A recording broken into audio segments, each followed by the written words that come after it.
হ্যাঁ বড়দা, তোমার তো অহংকার হওয়া উচিত যে তোমার পুত্রবধূ সতের পাশে দাঁড়িয়ে লড়াই করছে। তোমার তো অহংকার হওয়া উচিত যে পদ্মর হাত ধরেছে। ঋষরা হত্যাকাণ্ডে যে গৃহবধূ তাকে যে খুন করা হয়েছে। খুন করা হয়নি, ওটা খুন ছিল না, ওটা মিথ্যে কথা। মিথ্যে কথা নয়, এটাই সত্যি কথা। এটা তুমিও খুব ভালো করে জানো, এটাই সত্যি কথা। না কে হ্যাঁ, দিনকে রাত, রাতকে দিন করে একমাত্র তোমার পক্ষে সম্ভব। যে লোকটা খুন করেছে তাকে বাঁচানো একমাত্র তোমার পক্ষে সম্ভব, কিন্তু তখন তুমি ভাবোনি যে তোমার সামনে ওই মেয়েটা আসবে।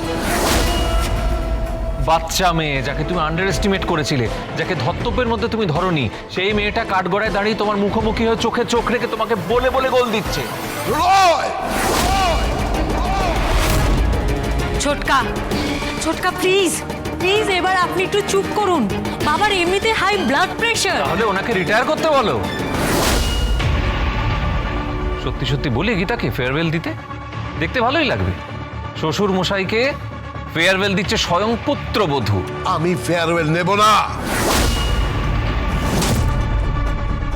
দরকার হলে মৃত্যু সওয়াল করে যাব।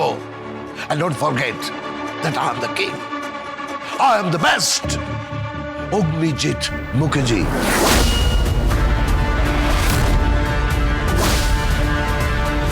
তুমিও জানো যে তোমার আসন টলমল। তুমি আর বেস্ট নেই। তোমাকে হারানোর জন্য ওই গীতাই একা যথেষ্ট।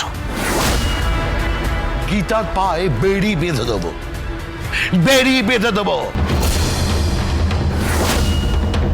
দরকার হলে ও বাড়িতেই থাকবে, কোর্টে যাবে না, এই আমি তোকে বলে রাখলাম। আদারওয়াইজ কাব্যার সঙ্গে স্বস্তিকের বিয়ে হবে।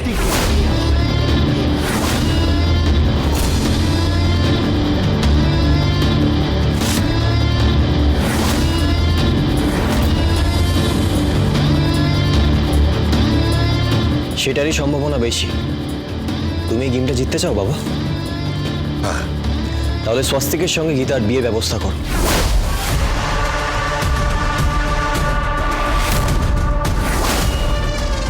কি বলছিস কি তুই?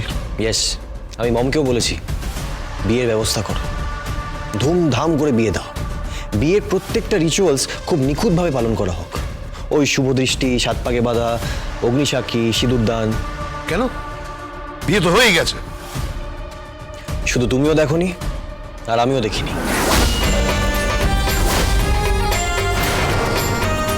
তুই কি বলতে চাইছিস? কি তোর কি মাথা খারাপ হয়ে গেছে?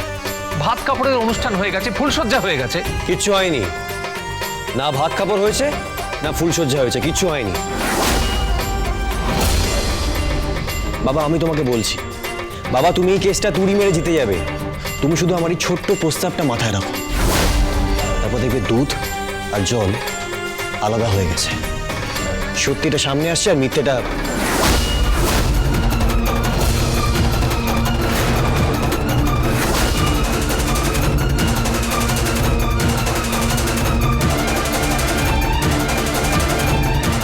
তুমি ঠিক কি চাইছো বলো তো? গীতাকে প্রথম দিন থেকে চাইছি আর আজও চাইছি। তোমার লজ্জা করছে না? না, ভালোবাসায় আমার লজ্জা করে না, কারণ তুমি আমাকে ঠকিয়েছো। আমি মন্দিরে গীতাকে মিট করতে চেয়েছিলাম, মনে পড়ছে? মনে পড়ছে? তোমার কণ্ঠস্বরটা কেমন একটু অন্যরকম লাগছে।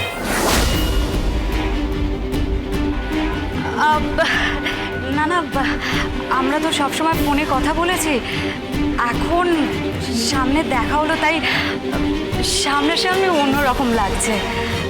আচ্ছা, আপনার ঠাকুমার কিন্তু আমাকে বড় নাতবউ হিসেবে নির্বাচন করেছে। আপনার কোনো অমত নেই তো?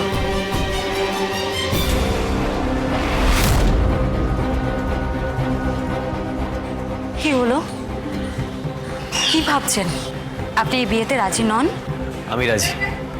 ঠাম্মির পছন্দের ওপর আমার ভরসা আছে। সেদিন গীতার জায়গায় আমি গিনিকে পেয়েছি। তুমি নাম বাড়িয়ে সিঁদুর পরিয়ে আমার হাত থেকে সিঁদুর নিয়ে নাটক করে এই বাড়িতে ঢুকেছো। আমি তোমাকে কোনোদিনও অ্যাকসেপ্ট করিনি আর কোনোদিনও করবো না। আর আমার মনে হচ্ছে আবার একটা নাটক হচ্ছে এই বাড়িতে, এই বাড়িতে। প্লিজ সাত্বিক, প্লিজ রিকোয়েস্ট করছি তোমার কাছে, করো না এসব, করো না, আমার কথাটা একটু শোনো। কি করবো তোমার কথা শুনে? দীর্ঘদিন তো শুনলাম, এখন আমি গীতার কিছু কথা শুনতে চাই। ওর মুখোমুখি দাঁড়িয়ে আমি ওকে অনেকগুলো প্রশ্ন করতে চাই, সেই উত্তরগুলো চাই আমি। সেই উত্তরগুলো পেলেই দেখবে কি? তুমি আর আমি দুটো মেরুতে দাঁড়িয়েছি, আর আমার সঙ্গে আছে শুধু গীতা।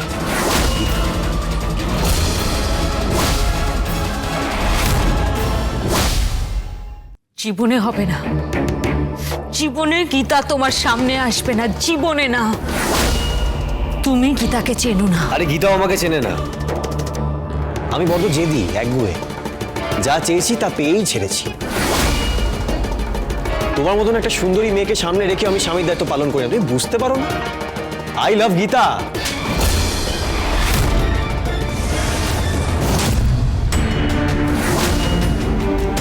তোর লজ্জা করে না? স্ত্রীর সঙ্গে তুই কিভাবে কথা বলছিস? গীতা তোর ভাইয়ের বউ। দ্যাটস আ মিলিয়নিয়ার কোয়েশ্চেন ছোটকা, $1 million কোয়েশ্চেন। কি বলতে চাইছিস কি তুই? ছাড়ো, তুমি বুঝবে না, কারণ তোমার চোখে একটা ঠুলি পরানো আছে। ঠুলিটার নাম হলো অ্যাডভোকেট গীতা LLP। আমি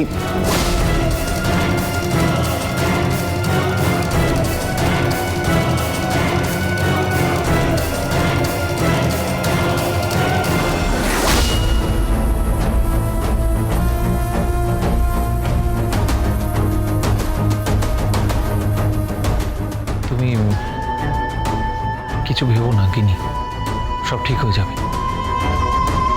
আমি বলছি দেখো, সব ঠিক হয়ে যাবে, কিচ্ছু ভেবো না।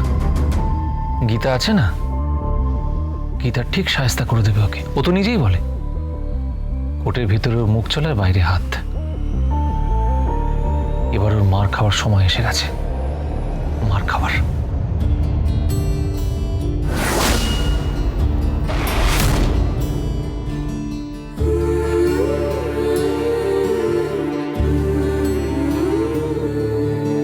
উড়ছে মানুষ, উড়ছে ফানুষ, সিলিং ছুঁতে চাইছে। তুমি ঠিক কি চাইছো বলো তো? ঘরে কার নজরে গীতাকে, গোপনে কাঁদছে। মেঘের ভিড়ে চাঁদ লুকোলো, হলুদ আলো খুঁজছে। রাত গভীরে কোন শরীরে তার ছায়াটাই পড়ছে। সেদিন গীতার জায়গায় আমি গিনিকে পেয়েছি। তুমি নাম বাড়িয়ে সিঁদুর পরিয়ে আমার হাত থেকে সিঁদুর নিয়ে নাটক করে এই বাড়িতে ঢুকেছো। আমি তোমাকে কোনোদিন অ্যাকসেপ্ট করিনি আর কোনোদিনও করবো না। অশ্বমেধের লাগাম হাতে রাখো, হাসছে রাজা, হাসছে মন্ত্রী। আর আমার ধারণা ওদের চিত্তে বিয়েটা fake। চায়। একলা ওরা বিয়ে করেনি। যুদ্ধক্ষেত্রে ওরা অবিবাহিত। হয়ে যায়। ওরা দুজন যুক্তি করে এখানে এসেছে, ওদের অন্য কোনো উদ্দেশ্য আছে। একটা গল্প বলি, গল্প, এসো গল্প বলি, গল্প, একটা গল্প বলি, গল্প।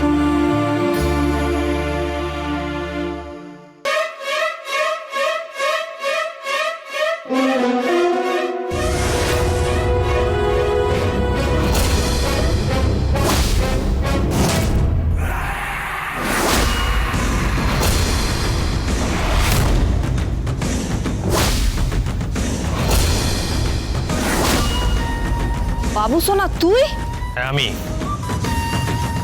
হঠাৎ অগ্নিজিৎ মুখার্জিকে ছেড়ে এই ডিফ্যাক্টো লয়ারের কাছে কেন? কারণ সামনেই আমার ডেট পড়বে। আমি এখন জামিনে আছি, কিন্তু আমি জানি তুমি কোনো না কোনো ছক করবে, চাল চালবে, তাই আমি অনুরোধ করতে এসেছি, কেসটা থেকে নিজের হাতটা সরিয়ে নাও।